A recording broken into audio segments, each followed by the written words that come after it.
Fabi, hola Sí. Fabi, ¿cómo Hola, va? Chivi, ¿qué haces en el Zoom vos? Ay, bueno, un día falto. Mañana, prometo que el lunes voy. Bueno, ¿qué pasó? Escucha, no, me quedé pensando la otra vez cuando hablamos de los colonos del Altos de Golán. ¿Ellos son ciudadanos israelíes igual? No, colonos del Alto del Golán no hablamos la semana pasada, hablamos de Cisjordania. Bueno, sí, en las conquistas, pero no hablamos de que Sí. hayan construido todavía nada. Pero los colonos que están en los Shtajim, en los territorios, todos son ciudadanos israelíes. Por eso Ok, son colonos. ok. Bueno, vamos a comenzar nuestro encuentro de hoy, 18 de agosto, y vamos a arrancar con la guerra de Yom Kippur. Tiene que estoy medio incómodo. A ver si ahí está mejor. Resulta que, si bien hubo varias advertencias de inteligencia y un par de movilizaciones de reservistas israelíes con los costos asociados que eso tiene, que fueron falsas alarmas, en vísperas de la guerra de Yom Kippur, que comenzó el 6 de octubre de 1973. En vísperas hubo una nueva advertencia y discusión en el mini gabinete, entre donde los más importantes eran Golda Meir y Dayan, respecto a si era cierta o no esta advertencia. Y si bien no se hizo la gran movilización, sí se estaba listo o preparado para que esto en cualquier momento suceda, pero por otro lado tenían la presión de Estados Unidos, encabezada por Kissinger y por Nixon, que no hagan un ataque preventivo, porque lo que Israel, frente a un par de advertencias de que posiblemente iban a atacar y movilizaciones costosísimas desde lo económico y finalmente falsas alarmas, quería hacer era un ataque preventivo porque hubiera sido lo más recomendable y lo más factible. Las presiones americanas fueron muy fuertes para que eso no suceda. Entonces no atacaron, entonces no se prepararon de la mejor manera posible y por lo tanto hubo un ataque en simultáneo el 6 de octubre por parte de Egipto y de Siria. No los mismos que fue la guerra de independencia, ahora les voy a contar por qué no, pero básicamente Egipto y Siria lideraron, comandaron el ataque que... ¿Cómo? 6 de octubre. La guerra fue del 6 al 25. Esa ataque fue invadir o avanzar por la península del Sinaí y lo mismo con las alturas del Golán. Esos son los dos territorios básicos que ellos quisieron recuperar. Buenas, buenas. En la previa, Rusia o la Unión Soviética en ese momento había abastecido a Egipto y a Siria y por supuesto Estados Unidos había abastecido a Israel y ahí hubo conflictos de una típica guerra fría en un momento muy álgido de la guerra fría que podía haber desencadenado en algo mucho más grave. Finalmente, por suerte, no pasó, pero ahí era la época en la que las grandes potencias se enfrentaban a través de países más pequeños que eran los peones del juego estratégico por la preeminencia en el mundo que lidiaban en ese momento Estados Unidos y la Unión Soviética. La sorpresa fue importante porque no es que solamente era Yom Kippur, también estaban en Ramadán. Y entonces era difícil de imaginar y pensar una guerra en ese momento. Fue un efecto sorpresa importante. Y hubo más o menos 3 días iniciales de avance egipcio, sirio y de desconcierto un poco en Israel con dificultades, con bajas y con todo lo que eso implicó en esos días, ¿no? Entonces, después de esos primeros 3 días, Israel se organizó bien, hizo la gran convocatoria de reservistas y empezó su ofensiva y obviamente que la guerra terminó muy favorablemente para Israel, pero el trauma de los primeros días no se superó no fue nada fácil darlo vuelta, pero después de los 3 días muy negativos, los 4 siguientes fueron de avance y de recuperación del lado israelí, con contraofensivas y con tomando el control de la batalla. Después de esos 4 días iniciales de recuperar la inestabilidad, Israel empezó a avanzar y llegó al canal de Suez y llegó a la ciudad de Suez y estuvo avanzando y tomando más tierra, y además rodeó al tercer ejército egipcio, quedó totalmente rodeado, podía haber hecho un desastre, podía haber terminado con un ejército muy numeroso que quedó atrapado en una situación de mucha ventaja para Israel. Pasó lo mismo con el Golán. Israel recuperó lo que perdió y empezó a bombardear, y estaba muy cerquita de Damasco, con la posibilidad de humillar y de derrotar en forma muy grave a los dos países protagonistas de todo esto, cosa que no hizo. Uno se pregunta en la historia después por qué, qué pasó, y quizás esta guerra fue lo único que posibilitó que después se sienten a hacer la paz, especialmente con esto. Pero no sabemos si realmente fue así o no. Ustedes saben que cuando uno se sienta a negociar, si uno decide, impone y está en el lugar de fuerte y de ganancia, y el otro solo acata, no es un acuerdo, es una imposición. Y ya lo vimos después de la Primera Guerra Mundial. Cuando eso sucede, no dura, no está bueno. No, para sentarte en una mesa tienen que ser dos relativamente pares que negocien y cada uno ceda algo y obtenga algo. Y eso con Egipto, como estuvo antes de la guerra de Yom Kippur, y como hubiera quedado si Israel hacía todo lo que iba a hacer, hubiera sido imposible. Además, obviamente, que las Naciones Unidas y el mundo tampoco se lo hubiera permitido. Digamos, hay como siempre presiones, como nos pasa ahora, ¿no? Digamos, estamos justamente viviendo cosas en el sentido muy parecidas. Entonces, si bien, ahí las dejo, si bien hubo una contraofensiva israelí, después finalmente quedó en un statu quo bastante similar al anterior de la guerra, y eso fue esencial para negociar una paz. Acá, sí, ahí les cuento. ¿Y allá?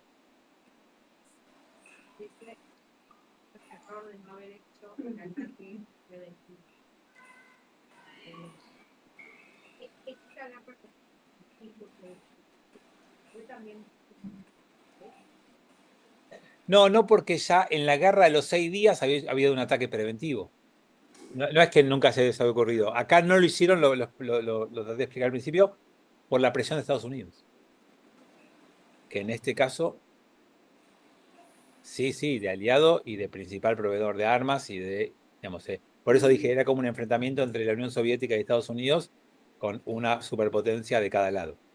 Entonces, Israel no podía no hacer caso a eso, o por lo menos eso es lo que trascendió en la historia posterior.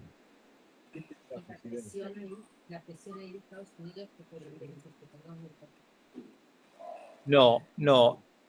Israel, después de la guerra de los 6 días, cambió su imagen en el mundo, y hubo una situación difícil de sostener, porque Israel, después de los 6 días, pasó a ser una potencia conquistadora y ocupó tierra que se la quedó. No tenía el mejor momento mundial Israel en su imagen, ya sabemos de que cuando pasa esto, y entonces entiendo que Estados Unidos no tenía mucho margen para permitirle esto a Israel. Igual, la coalición de países occidentales que apostaba y que apoyaba a Israel no era como ahora, era bastante más importante. Ahora les voy a contar los países que sufren las consecuencias post-guerreros de Yom Kippur. Por eso, digamos, lo más probable es que lo mejor para el equilibrio mundial era que Israel no ataque y no haga algo preventivo de vuelta humillante para el mundo árabe, y creo que algo de eso habrá motivado.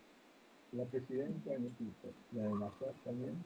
No, ya en el 70 había subido Sadat, Anwar el Sadat. Ya Nasser no estaba más. Entonces ya tenía una nueva presidencia, que también parte de su objetivo era un camino hacia la paz seguramente, y esto era parte del tránsito necesario. Sadat había ofrecido públicamente, antes de este acontecimiento de la guerra de Yom Kippur, la posibilidad de que Israel se retire de todo lo que había conquistado a cambio de ser reconocido y firmar la paz. Ya había un ofrecimiento, era mucho más ambicioso ese ofrecimiento que lo que terminó consiguiendo después, que ahora lo vamos a ver, tal vez el próximo encuentro, pero no fue escuchado y por eso terminó con la guerra de Yom Kippur. Vamos a entender por qué otros países no se sumaron, que era un poquito más tu pregunta y quería ir a eso también. Ustedes saben que los países no funcionan como amigos, funcionan por intereses. Nadie apoya la guerra de otro porque se lleve bien, ni por ninguna situación de identificación de ninguna clase. Jordania había perdido en la guerra de los 6 días lo que llamábamos Cisjordania, en hebreo, Yehuda y Shomrón. Esos territorios, Jordania los había empezado a manejar después del 48. Y eso para Jordania era subterritorio. Ya se había hecho la idea de que iba a ampliar su tierra para el otro lado del Jordán, del río Jordán, iba a tomar esas tierras. Claro, este ataque egipcio estaba hecho con el discurso de darle a la Autoridad Nacional Palestina el manejo de esa tierra. Entonces, Jordania se vio en la disyuntiva de que si apoyaba esa guerra o intervenía activamente, tal vez era en contra de sus intereses, porque ellos querían tomar esa tierra. Entonces, no fue una opción para Jordania sumarse al ataque. Así como Siria estaba muy enfrentado con Irak en ese momento, y Siria estaba intentando ser el nuevo Egipto. Hasta ese momento, hasta los años previos, Egipto había sido la potencia árabe dominante del panarabismo, de esa construcción de países árabes. Siria quería empezar a ocupar ese lugar, estaba con el enfrentamiento con Irak, y Irak, que había participado de la guerra del 48, en este caso decidió no ser parte. Y Líbano no tenía ejército, Líbano no era una opción, tenía muchos problemas internos, no era una alternativa. Entonces solo atacaron Egipto y Siria. Bien, hiciste así con el pelo, Leo, y pensé que estabas levantando la mano. Bueno, entonces digamos, la guerra se extendió hasta el 25 de octubre, pero el 22 ya hubo un intento de la ONU que haya un alto el fuego, que paren con el conflicto, pero esas cosas demoran siempre unos días. El 22 no se cumplió, siempre que se acusa mutuamente, él fue el que rompió el alto el fuego, fue el otro. Siempre lleva unos días todo esto, y como Israel tenía un ejército egipcio rodeado y con posibilidades de hacer una masacre ahí, se intensificaron las tensiones entre la Unión Soviética y Estados Unidos, porque no se olviden que, a ver, no les dije algo importante. En la previa a la guerra, la Unión Soviética le vendió armas a ambos, pero además a Siria y a Egipto, pero además capacitó a sus fuerzas militares. Esto era una humillación muy fuerte para la Unión Soviética. Entonces, de alguna manera, ya te dejo, de alguna manera, y después te dejo vos. Ah, pensé que habías levantado la mano, como estamos hoy. De alguna manera, no podía terminar así como demasiado humillado, pero Egipto, en la previa de la guerra, había comprado armas y había traído militares de la Unión Soviética a capacitar a los suyos. Bueno, unos meses antes, Egipto tuvo que echar a toda la cúpula militar de la Unión Soviética. ¿Por qué? Después se supo, porque la Unión Soviética no le permitía a Egipto atacar a Israel. No quería llegar a esa confrontación, porque no quería terminar confrontando con Estados Unidos. Y entendía que ese era un lugar de batalla, primero entre las dos tecnologías, las dos potencias midiéndose, se veía peor parada, y además tenía miedo de que termine en un conflicto más amplio con Estados Unidos. Entonces, Egipto, que no estuvo dispuesto a hacer caso a lo que decía la Unión Soviética, echó en los meses previos a los militares que estaban formando. ¿Se imaginan un número de militares más o menos que están en otro país capacitando al ejército? 20.000 militares de la Unión Soviética echados. También en los números de lo que estamos hablando. O sea, es muchísimo el involucramiento que saben qué significa esto, ¿no? Todo esto es plata. O sea, todo esto es contratación. No te dan capacitaciones gratuitas. Es el juego de las potencias que venden armas, que no las voy a criticar. Israel es una de ellas hoy en día, y vende en forma directa y triangula cuando no puede. Es parte de las economías que hoy transitamos en estos tiempos. En Unión Soviética estaba muy involucrada. Flavio.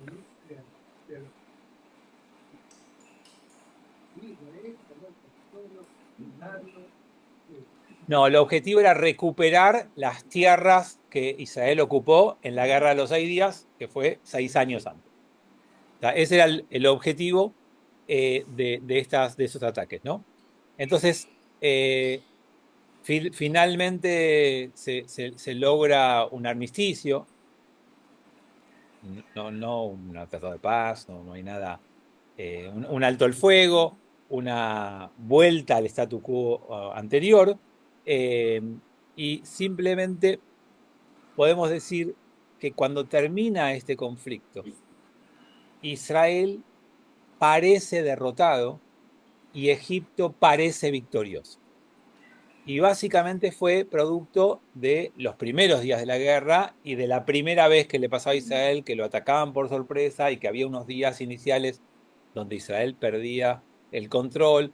Digamos, todo esto fue un trauma para la sociedad israelí, que hasta el 7 de octubre, 50 años y un día después, no hubo nada parecido. Y fue una imagen victoriosa para Egipto que le permitió sentarse después a una paz. Yo les quiero contar algo personal, que a veces son esas pequeñas cosas que tal vez no dicen nada. A mí me dijo mucho en su momento, pero para que vean algo concreto. Unos años después de esa guerra, varios, yo estaba en Israel, y cuando uno estaba en aquel momento en Israel, podía cruzar por Eilat caminando a Egipto. Y estaba del otro lado, que se llama Dahab. El Eilat del lado de Egipto es Dahab, que geográficamente es muy parecido, pero sin infraestructura. Y, bueno, obviamente más barato. Cruzamos caminando con un grupo de amigos y nos tomamos un taxi hasta el Cairo, que parece como de bacán, pero era re barato, y en aquel momento, horas. Un taxi, y en Egipto éramos reyes con algunos poquitos dólares. Yo venía de Argentina, éramos pobres, pero en Egipto éramos ricos. Y cruzamos la frontera, tomamos un taxi, íbamos en el camino, que atravesás la península del Sinaí, atravesás una parte muy desértica. Lo único que se veían eran algunos tanques como destruidos en los costados del camino. Y nosotros, que decíamos al taxista, que argentino, argentino Maradona, Messi no existía todavía, y todo eso que uno hacía para no parecer judío y no parecer israelí. Sí, no estábamos en Grecia, decíamos en voz alta, mentira. Veníamos de Grecia, tomamos un crucero y ahora que estamos acá para cruzar a Egipto, porque veníamos de Eilat. Y entonces dijimos, ¿por qué hay tantos tanques acá a los costados? Y nos dice, porque en 1973 tuvimos una guerra con Israel. ¿Por qué? Esto habrá sido Una 80 guerra con y Israel. largos, 90 por ahí. Y entonces le pregunto, ¿y quién ganó la guerra? Denunciar a mis amigos del mundo. Gracias por remarcarnos la hora. Son las 7. Todavía no. Entonces, obvio Egipto ganó. Fue una guerra buenísima, habíamos perdido la anterior, pero esa guerra la ganamos. De vuelta, un taxista que me diga no prueba nada, pero si uno lo viene leyendo, que el espíritu es ese, parecería que algo de eso hubo, y fue muy importante para después poder sentarse a negociar con la sensación de que eran pares. Por supuesto que en Siria no tengo ninguna información de adentro, pero tampoco gravitó demasiado porque Siria nunca se sentó después a negociar con Israel. No fue lo que pasó, justamente, entiendo yo, porque cuando terminó la guerra, Egipto se empezó a distanciar cada vez más de la Unión Soviética y perdió ese lugar de preeminencia en el panarabismo. Siria intentó ocupar ese puesto, profundizó la alianza con la Unión Soviética e incrementó la compra de armamentos y de aviones de guerra a partir de que terminó esa guerra. Entonces, como un bando, un lado, más que un bando, un lado, quiso encontrar un camino de paz y el otro siguió profundizando la beligerancia y no quiso sentarse a negociar nada, quizás por eso sabemos de un lado más que del otro. Pero sin... Uy, esperen que hay gente para admitir, que de repente me olvido. Listo. Bueno, entonces con esta...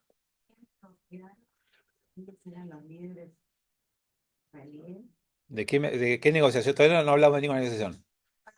No. Hubo un alto el fuego mediado por la ONU. Por ahora no hay ninguna negociación. Yo les voy contando, pero falta todavía para eso. Por ahora no hay negociaciones. Hay siempre terceros donde la ONU tuvo bastante para opinar, ¿no? Entonces, terminada la guerra y después de todo este problema que hubo con los soviéticos y demás, empezó el famoso embargo petrolero a Occidente. No sé si alguno recuerda esa época, pero fue una época que afectó al mundo entero, porque el petróleo todavía sigue siendo, pero en ese momento mucho más, era el ingrediente necesario para que las economías funcionen, tanto para la industria como para el tema de los autos. Y hacía unos años, 10, 12 años, se había creado la OPEP. Y la OPEP era una organización que había unido a países tercermundistas, habitualmente débiles, en un conglomerado de producción de petróleo que les permitía ponerse de acuerdo en ciertas políticas e influir globalmente. ¿Está bien? Ahí te fueron a buscar agua. No, un poquito de tos. Provechito, si no. Entonces, con este instrumento nuevo y con los grandes componentes de la OPEP del mundo árabe, lograron un boicot de venta de petróleo, no solo a Israel, que era más que obvio, sino a todos los países que apoyaron a Israel, empezando por Estados Unidos y siguiendo por Inglaterra, por Canadá, por Sudáfrica, países que hoy dicen, ¿qué pasó con esos países que también estábamos? Países Bajos, hay varios países que fueron sufriendo las consecuencias, pero básicamente Estados Unidos. Y si bien Estados Unidos tiene capacidad productiva, lo que hicieron ellos fue restringir la producción para que suba el precio. O sea, no solamente que hicieron un boicot para no vender, sino que bajaron la cantidad de producción, subió muchísimo el precio del petróleo. Estados Unidos tuvo muchos conflictos internos porque querían mantener el precio bajo, les cuento bien en la economía, va viendo algún detalle de la economía, pero no podían porque cuando ustedes lo vemos acá con el campo, cuando el producto es un commodity, vos no podés poner un precio interno. Tuvo que hacer como alguna cuestión de que los pozos ya existentes podían vender al precio viejo, tenían que vender al precio viejo, los pozos nuevos tenían que vender al precio, pero no importa, fue un desbarajuste de las economías mundiales. Eso provocó inflación, especialmente en un país como Estados Unidos, que esto es lo que quiere decir, que depende de la nafta, pero de una manera tremenda, porque las distancias son enormes y porque la cultura americana es de andar en auto y porque hace muchos años los gremios de los transportistas ganaron la batalla contra los ferrocarriles y el país está todo unido por autopistas. Y el americano no se imagina ir a ningún lugar que no sea en auto. Entonces hubo un consumo tremendo de petróleo y con todas estas restricciones, con estos precios, se empezó a incentivar el uso de bicicletas en Estados Unidos. Se empezó a dar consejos que tenían que inflar más los neumáticos, porque si el neumático estaba más inflado, rodaba más fácil y consumía menos. Empezaron todos los consejos para ahorrar un poquito, compartir los autos. No, claro, todo lo que se imaginen para que no haya consumo por el impacto que tuvo y la economía mundial se contrajo. Hay un par de años después del 83 donde la economía mundial bajó. Cuando hay inflación, digamos, las economías lo resienten. Somos especialistas, podemos hacer un máster como argentinos en todo esto. Entonces, bueno, hubo muchas consecuencias post guerra de Yom Kippur en el mundo por causa del boicot posterior que hicieron los países árabes a través de la OPEP. Eso obviamente que trajo mucha presión para que el conflicto árabe-israelí pueda empezar a ser superado, para que no tenga estas consecuencias que estaba teniendo en ese momento. Y básicamente provocó que la ONU tome partido por el otro lado y empiece a sacar resoluciones que nos perjudicaron muchísimo, que fueron muy malas, ¿no? Al año siguiente hubo 20 resoluciones de la ONU, todas en contra de Israel, obviamente, como hasta ahora lo podemos saber. La otra consecuencia de esta guerra fallida es que los palestinos, a través de la Organización para la Liberación de Palestina, empezaron a intensificar ataques terroristas fuera de Israel y dentro de Israel. Ahí empiezan los ataques. No, ya en el 60 y pico habían empezado, cuando la OLP empezó, pero ahora hay una nueva camada, una nueva onda. Acuérdense que antes de la guerra de los 6 días yo les conté que hubieron incursiones y hubo ataques y demás. Post-guerra, entre el 70 y el 73 también hubieron, o sea, ¿no? Y ahora, post-guerra, hay un incremento en en todos esos ataques. Y la otra gran consecuencia es que unos meses después del final de la guerra, casi un año, cae el gobierno de Golda Meir. O sea, como pasa siempre después de una crisis, salvo esta, que es inexplicable lo que está pasando, estamos hablando de que casi 2 años después sigue el mismo primer ministro hoy. Y no se entiende. Siempre que hay una crisis mal manejada, con las consecuencias malas para Israel, que no es lo que más abunda, y esa fue una de ellas, el gobierno de Golda Meir no se pudo mantener. Y entonces hay una caída. Sí.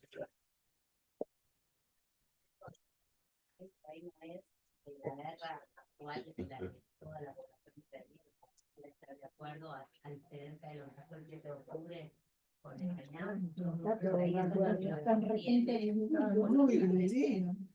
No. Lo único que hay de acuerdo en la sociedad israelí en los últimos 2 años fue el ataque a Irán. El resto, la población, no, pero nosotros estamos en guerra hoy. A ver, fíjense, la guerra más traumática de Israel después de la guerra de independencia fue la de Yom Kippur, hasta hoy. Y esa guerra duró, a ver quién me ayuda, del 6 al 25, 19 días. Que Israel esté en guerra hace 2 años es algo imposible de imaginar. ¿Cómo? Con secuestrados. Es algo único, pero digamos, yo me acuerdo, yo estuve en Israel 3 semanas después del 7 de octubre. Nos reunimos con las cúpulas del ejército, de los políticos, se fue esas fui con rabinos de Estados Unidos, a mí no me recibe nadie, pero a los rabinos de Estados Unidos los reciben. Y todas las personas con las que nos juntamos, todas, el gobierno está muerto, el gobierno va a caer, no hay ninguna chance de que el gobierno continúe. Digamos, en todos lados nos decían esto, desde periodistas hasta políticos, hasta militares. No había chance de que el gobierno se sostuviera. Y acá estamos. Hoy tuve un Zoom con un rabino de Israel y me dijo que hay justo ahora una encuesta última nueva que dice que este gobierno, llamado de derecha, digamos, para simplificar, en una elección hoy tendría 48 escaños y la izquierda, el centro izquierda, tendría 60 y los árabes 10, a grandes números. Si eso se da, obviamente cae el gobierno. Pero acuérdense que hubo un pedido hace unos meses de que el gobierno caiga y como lo superó, durante 6 meses no puede haber un pedido para que caiga el gobierno. Así que hasta octubre el gobierno está asegurado. Pero segundo, es que cada vez que hubieron elecciones con Netanyahu en el poder, varias veces las encuestas previas daban que Netanyahu no mantenía el gobierno. Y siempre se ingenió para hacer algo en los días previos que le dé la ganancia y salvo un periodo muy cortito que cayó el gobierno y fue reemplazado, ¿se acuerdan?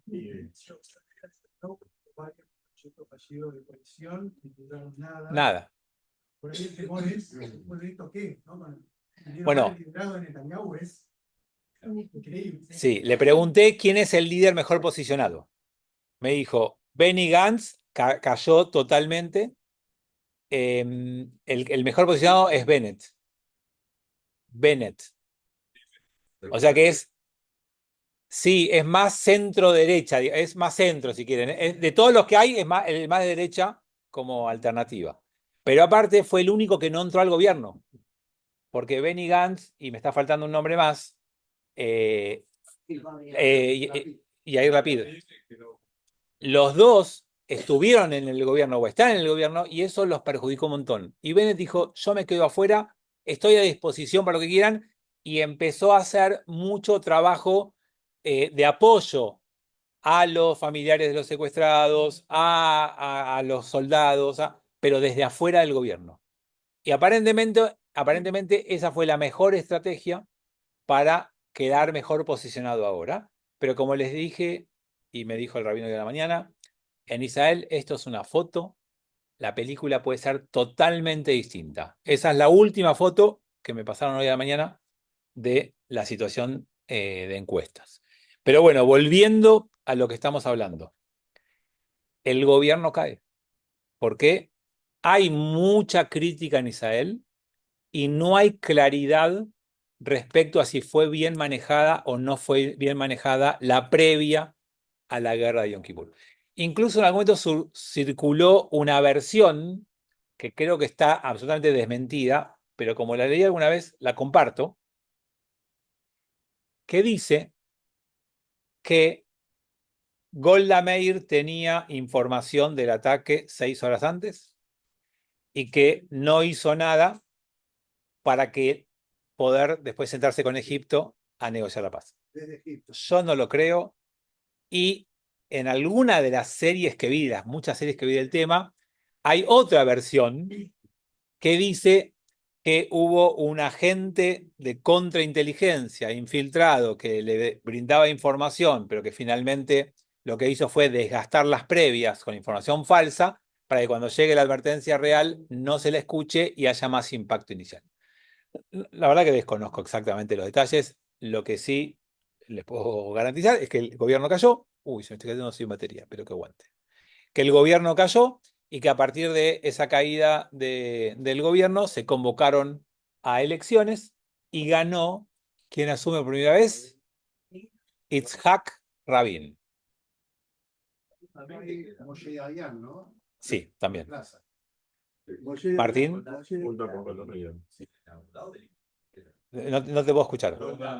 Golda Meir de Abodá. Igual que hasta, perdón, y Rabin también, o sea, todos eran de izquierda. El primer gobierno de derecha va a ser Menachem Begin dentro de un par de años. Pero, claro, pero hasta ahí eran todos de izquierda. Sí, sí, sí. Los que no pasan en este momento. Sí.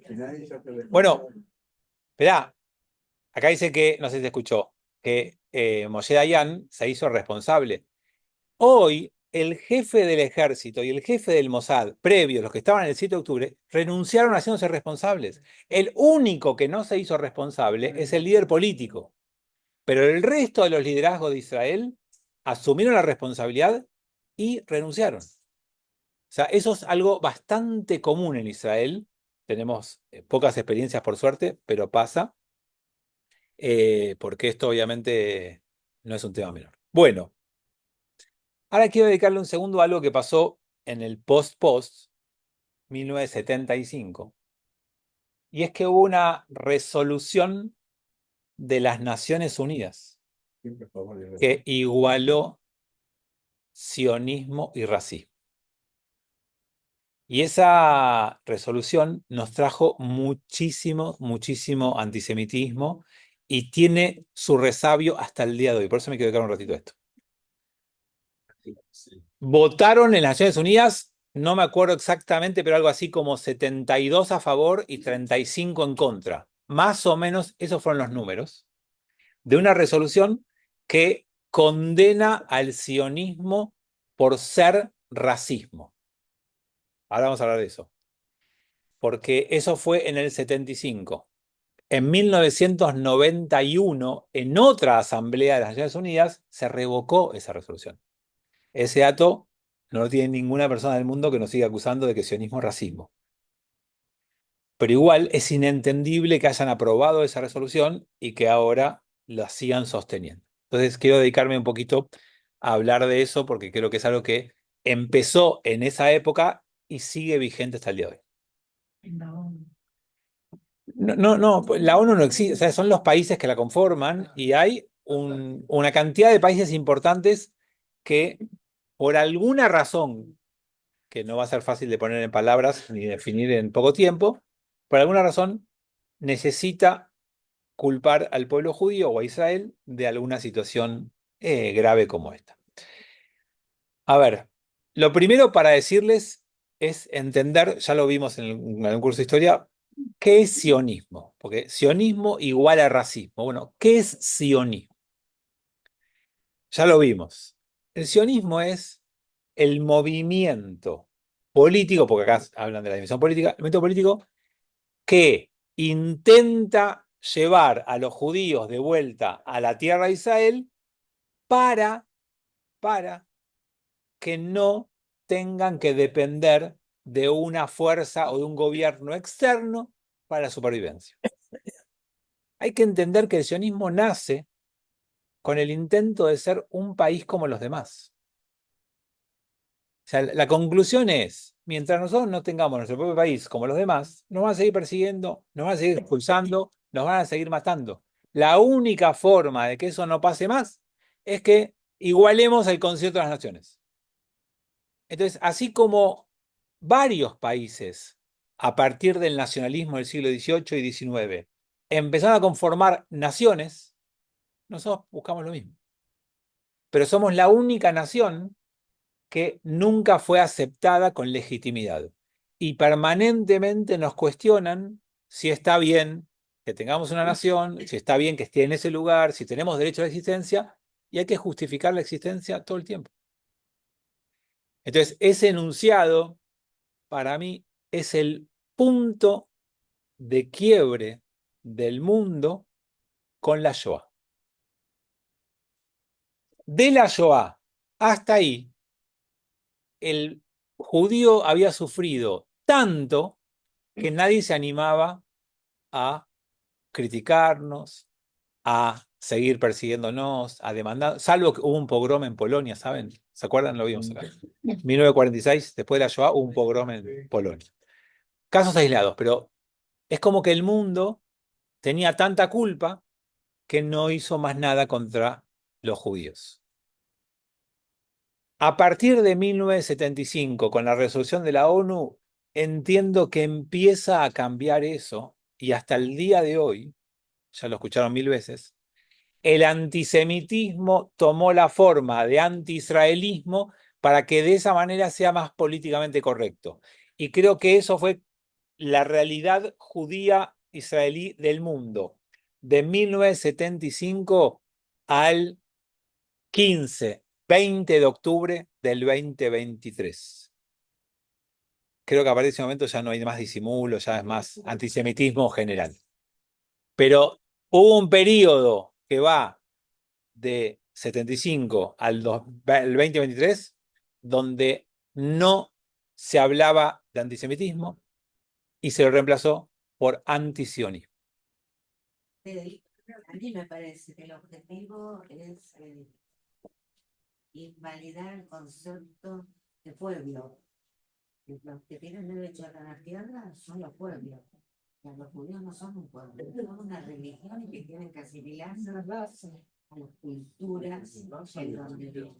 Pasa que las definiciones que tenemos de pueblo, que son bastante consensuadas, el judío cabe dentro. Lo que no le dan es la posibilidad de tener una nacionalidad, no un pueblo. Creo que ahí hay otra, y los que están más cerca de Medio Oriente dicen que tengan, pero en Europa, no en Medio Oriente. Digamos que como se van pasando la pelota de por donde sea. No. Lo importante para mí acá, creo yo, es preguntarnos por qué. ¿Por qué al judío le pasa todo esto? Porque no somos el único pueblo que demanda una tierra, no somos el único pueblo que está en guerra con otro, no somos el único pueblo que conquista, que avanza, que retrocede, que lo ataca. O sea, pero hay una incidencia en los medios de comunicación totalmente desproporcionada. Entonces, vos tenés, ahí te dejo, que algunos te dicen, bueno, mira, el mundo siente culpa por la Shoah. Y lo que mejor le cabe a la culpa del mundo es mostrar que el judío es tan malo como el no judío que le hizo lo que le hizo en la Shoah. Entonces, encontrando al judío como conquistador, como genocida, como atacante, como nazi, equilibrás y de alguna manera hay menos culpa para el que le hizo eso al judío. Hay otro que dice, no, porque esto viene de mucho más atrás, viene de la época de Jesús o viene de la Edad Media, y en realidad tiene que ver con lo que el judío es. No tiene que ver con lo que el mundo le hizo al judío, sino que el judío es distinto. Y esa diferencia molesta. Y el judío es orgullosamente distinto. Y ese ser orgullosamente distinto trae como consecuencia, es como el argumento de un juicio contra un violador, y el violador dice, no, es que la mujer tenía la pollera muy cortita. O sea, pensar que si alguien nos ataca a nosotros y después la culpa es nuestra, por lo que nosotros digamos, es poner la culpa en el atacado, ¿no? Por eso esa metáfora o ese ejemplo. Y así podemos seguir encontrando un montón de ejemplos. Espera que alguien levantó la mano y espera un segundo que alguien levantó la mano. Pero quería terminar la idea y digamos, nunca vamos a encontrar una única explicación que nos deje satisfechos, porque los fenómenos complejos tienen muchas causantes y muchas maneras de verse. Pero es un fenómeno que hay que seguir pensando porque nos sigue afectando. Sí, dale.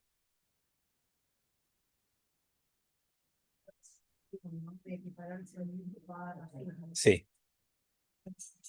Imagino que muchos de estos países hayan votado casi 30 años antes por la existencia de este referéndum. Entonces, ¿qué argumentos tenía eso? Los países votan por intereses, ni por argumentos ni por lógicas, por lo que les conviene. Y estamos hablando de un pleno poder del petróleo mundial con países árabes como los casi únicos productores de petróleo y muchos países como clientes de ellos. Pero además, lo que básicamente dicen es que Israel o el pueblo judío invadió Palestina porque el mundo le hizo lo que hizo en la Shoah y el mundo, con la culpa de la Shoah, le dio un plan de partición. Y los judíos usurparon el territorio palestino con ese eslogan sionista y empezaron a traer judíos de todo el mundo para ocupar una tierra que no le pertenecía. Y no solo que hicieron eso, sino que con el paso del tiempo fueron ampliando y conquistando la tierra de esos palestinos. Ahora, eso es una visión totalmente miope. No dice que Israel tenía vínculo con la tierra de siempre, que hubo judíos siempre viviendo, que hay un plan de partición, y nadie dice que en el 48 atacaron los árabes, que en el 67 atacaron los árabes, bueno, pero no importa, hay un enunciado que muestra a un pueblo que con una ideología racista, trajo judíos a vivir en una tierra donde había árabes y le dio la supremacía a esos judíos y quiere un país judío, con un gobierno judío. Y en realidad, vieron que es como el que te habla mal a vos, habla más de él que del otro, pero porque el que te habla mal a vos, lo ve con sus propios ojos. Eso es lo que hace el mundo árabe. Ningún judío puede vivir en casi ningún país árabe con sus derechos plenos. Los palestinos viven en Israel con derechos plenos. Los ciudadanos palestinos, que son 1.800.000, 1.700.000, son ciudadanos judíos con todos los derechos. Hay jueces, hay diputados, votan, no tienen ningún problema. Eso, al revés, no pasa a ningún lado. Espera que está ella. Creo que el antisemitismo aparece antes, obviamente antes de la existencia del Estado de Israel, pero no se lo interpreta desde un punto de vista socioeconómico. El hecho de que comunidades minoritarias en una sociedad y que no se asimilan a la sociedad, no genera, digamos, se puede concebir como que altera, digamos, la productividad de esa sociedad. Y quizás... ¿Y por qué no pasa eso con el mundo musulmán hoy en Europa? ¿Por qué no pasa eso con el mundo musulmán hoy en Europa? Todo lo que describiste se puede aplicar al Islam hoy en Europa. Pero no está generando lo mismo que generó el judaísmo. Es un fenómeno, digamos, por eso no se puede reducir a una causa. Estamos de acuerdo con lo que dijiste, pero estoy de acuerdo con lo que dijiste. Pero hay una multicausalidad, hay una historia de... Cuando dice, ¿cuál fue el primer acto antisemita, más allá que la palabra del siglo XIX?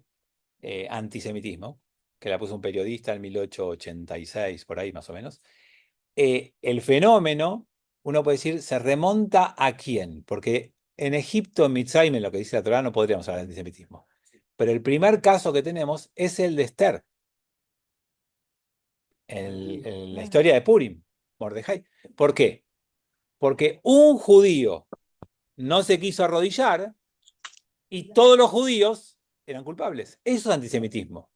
Cuando vos querés atacar a un pueblo, por la razón que sea, y el pueblo es el que te molesta, porque todo el pueblo ocupa un territorio que vos decís que es tuyo, no hay antisemitismo. Si vos encontrás un comportamiento en 1 o 2 o 5 de un pueblo y lo generalizás y lo haces todos culpables y responsables, eso es antisemitismo. Entonces, eso tenemos que desde hace 2500 años. Y obviamente que todo eso va mutando en la historia. Cuando aparece la historia del cristianismo, hay un nuevo componente. Cuando aparece la Edad Media, con las restricciones a los judíos y con los judíos destacándose en ciertos rubros, aparece una nueva dimensión, aparece la dimensión económica. Y después aparece la dimensión racial. Y después aparece la dimensión nacional. Entonces, son diferentes dimensiones que van incrementando o que van mutando el mismo concepto. Última, y déjame seguir porque tengo que cerrar.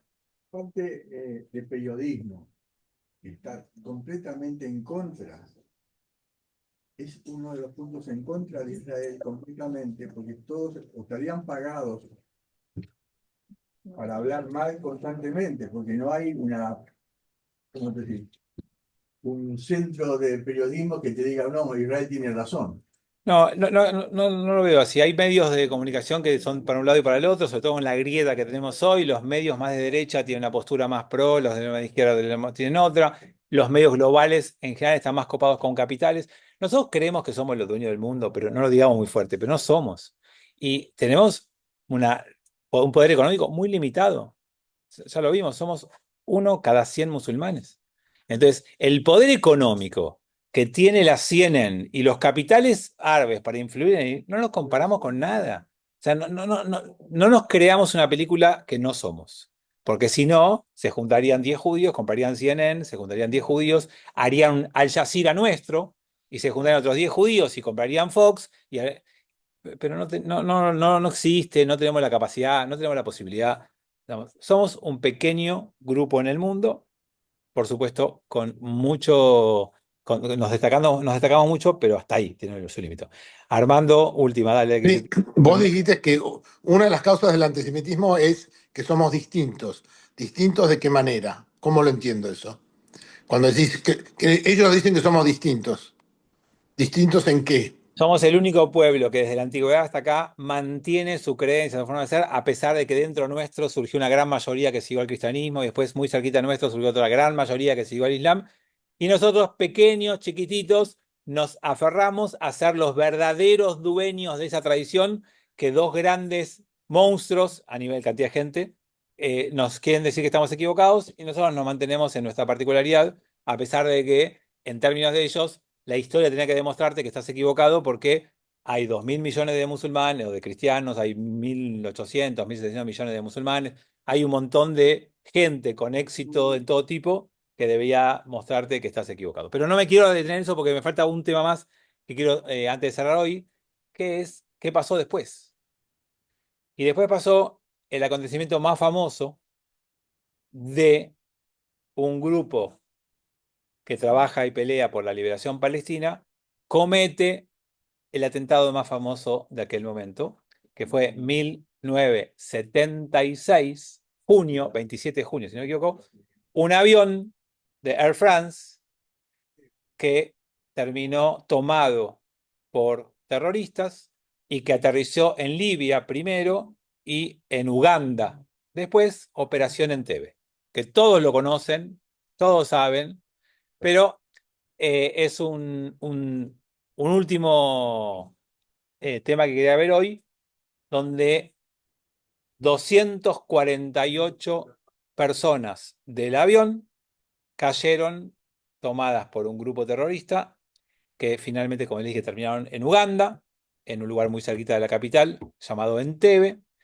y que, para que vean esta connotación, no eran todos judíos ni israelíes, pero separaron no solo israelíes, sino israelíes y judíos, para esto que veníamos hablando hace un ratito, por eso lo quería ver hoy, y quedaron los 85 israelíes o judíos del vuelo, más alguna gente de la tripulación encabezada por su capitán, que dijo, yo no abandono a la gente y yo me quedo. Y no era judío ni israelí.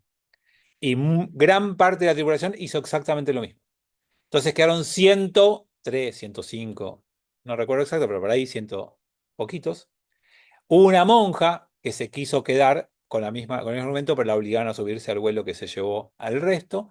Y quedaron una semana cautivos en Uganda, en Entebbe, y exigieron la liberación de 40 palestinos detenidos, más algunos otros terroristas, se sumó otro grupo terrorista más de origen alemán, y había algunos presos en Europa de otros grupos, y pidieron la liberación de los 40 más, esperen que tengo batería todavía, sí, me queda. De los 40 más esos, fíjense los números, secuestraron un avión entero, quedaron 100 rehenes a grandes números por 40. Hoy piden por 50 rehenes miles de... Pero bueno, como Israel le enseñó al mundo que no hay que negociar con terroristas, un grupo comando preparó un rescate y llegó más o menos 100 personas a 3.000 kilómetros de distancia, o sea, con vuelos increíbles, llegaron, bajaron, hicieron una operación comando, recuperaron a todos los rehenes, murieron 3 más 1. 3 rehenes murieron en el momento y uno fue al hospital y terminó siendo asesinado en el hospital. Murieron, sí, sí. Alguien de local lo mató. Después los secuestradores murieron todos y del comando israelí hubo 3 heridos, pero hubo un muerto, el hermano de Netanyahu. Jonathan Netanyahu fue el hermano de Bibi, fue la única baja en todo esto. Entonces, nada, fue un acontecimiento trágico, traumático, que no solo implicó un cambio en la seguridad aérea que también seguimos padeciendo o habiendo ganado hasta el día de hoy. Digamos, esto que te hacen preguntas y que alguien te dio algo y que revisan todo, nace por estas cosas.